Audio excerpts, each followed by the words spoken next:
Hey guys, happy Labor Day weekend, or as Republicans I believe call it, happy exploitation of labor weekend, or happy send your jobs to Xinjiang province in China weekend. We won't get into the Labor Day origins and the fact that, which party it is that's fought for labor, but I want to talk about a different institution today. I want to talk about media quickly. We're just going to do a few quick videos here because it is Labor Day weekend, obviously. You guys may notice I'm sitting further away. My younger son told me it was a little freaky how close I was. Plus, you get to see this great shirt if I sit further back. See, so it's win-win. The media. Don't watch CNN. You may have noticed that CNN has now been bought by a right-wing gazillionaire. It's Time Warner chairman Zaslav, I think his name is, or whatever is the head, who wants it to call balls and strikes again. Don't allow them to make judgments and that kind of thing, because you wouldn't want to tell people what's going on. Folks, I've been living this for 30 years now, and it just only gets worse. And there's multiple problems here. One is right-wingers are allowed to swoop in and buy up properties that have names that people actually trust. I give you Politico, The Hill, Newsweek, and now, CNN, there's others. They just come in, they buy these properties up, and people still think that they have the same credibility when they're turned into ridiculous right-wing rags. Secondly, they create properties, and then they put gazillions of dollars behind it in the same way that they buy up all their own books, the way they bulk bought, what's his name? Dummy, Ivanka's husband. I don't know. I can't think of his stupid. Oh, Kushner, there we go. See, it's been a lazy, I went to the gym earlier, but it's a tired kind of Labor Day weekend. They bought up his book in bulk, which the New York Times made clear that that's why it was a top-selling book. They do this stuff all the time, Regenry and these others, and we don't do it. And it drives me nuts. Our guys give lots of money, our billionaires, to super PACs and to candidates. They don't seem to get long-term media infrastructure and how that has changed this country. And I don't understand how you look at things anymore.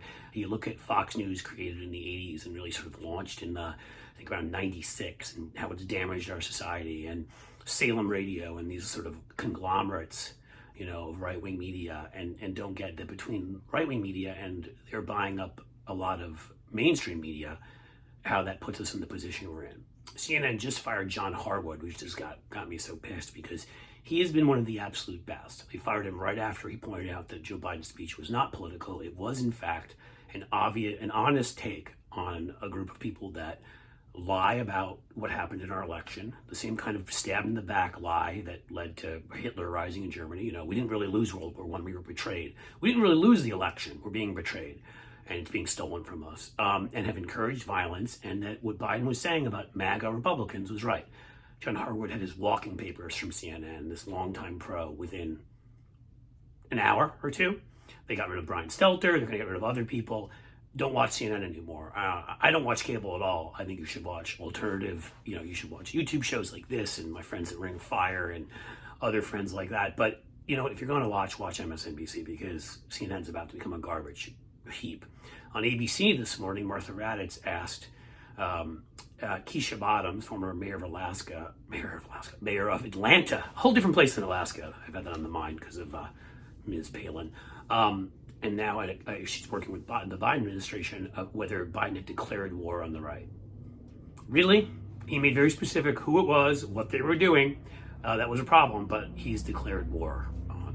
She answered it brilliantly, but again, they're not your friend. And this is Martha Raddatz, who's more often not been okay, but this was on ABC. By the way, none of the networks covered Biden's big, important speech calling out authoritarianism, calling out election denial, calling out incitement of violence.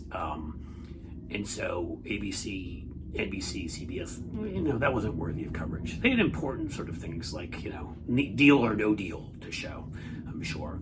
And also, now we've got a candidate in the Republican Party for governor endorsed by Donald Trump, Tim Michaels, running against Evers, who's the incumbent, who you must support, please, who literally is calling for people to raise up pitchforks and go after the media because they reported on the fact that he had given tons of money to anti-abortion groups and right-wing churches and others. So the media reported on him. They did their actual job there. Milwaukee Journal Sentinel should be given credit. We give credit when it's deserved. And the reaction of Republicans to threaten them. What do these people think who are in the media? I'm not talking about the big guys at the top. They're always the ones that are far-right lunatics who think, they don't like democracy. Democracy takes away their money and taxes. But what do the regular reporters of these places think? What do the sort of editors think? What do the producers? We know we've seen a couple stories from behind the scenes at CNN with people just freaking out, some people considering quitting. But more people need to do that. I get it. You need a career and you need to make sure your family's taken care of. So I'm not telling you to just jump out there. Look for other jobs first. Look for opportunities. Look for places that haven't lost their effing minds.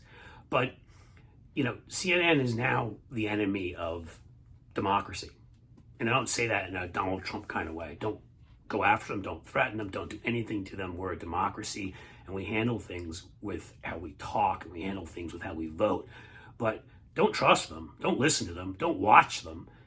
They're trying to be Fox Light. And the funniest thing is they will never be Fox. Trump hates them. The right hates them. The right, if they think Fox isn't bad enough, can turn to Newsmax or OAN, or I'm sure eventually they'll get to find some old broadcasts from Germany, circa 1934 or so, that they can watch as news. They're not going to watch CNN. So as a business plan, it's stupid. As a morality plan, it's stupid. I don't know what else to say. Our media is awful. Find the good ones among us and support them. See where John Harwood goes and support him, because he's been one of the ones who's called out the bad guys. He's never done the both sides thing since Trump rose. Find others like them and support them too. And thanks for watching on this great Labor Day weekend.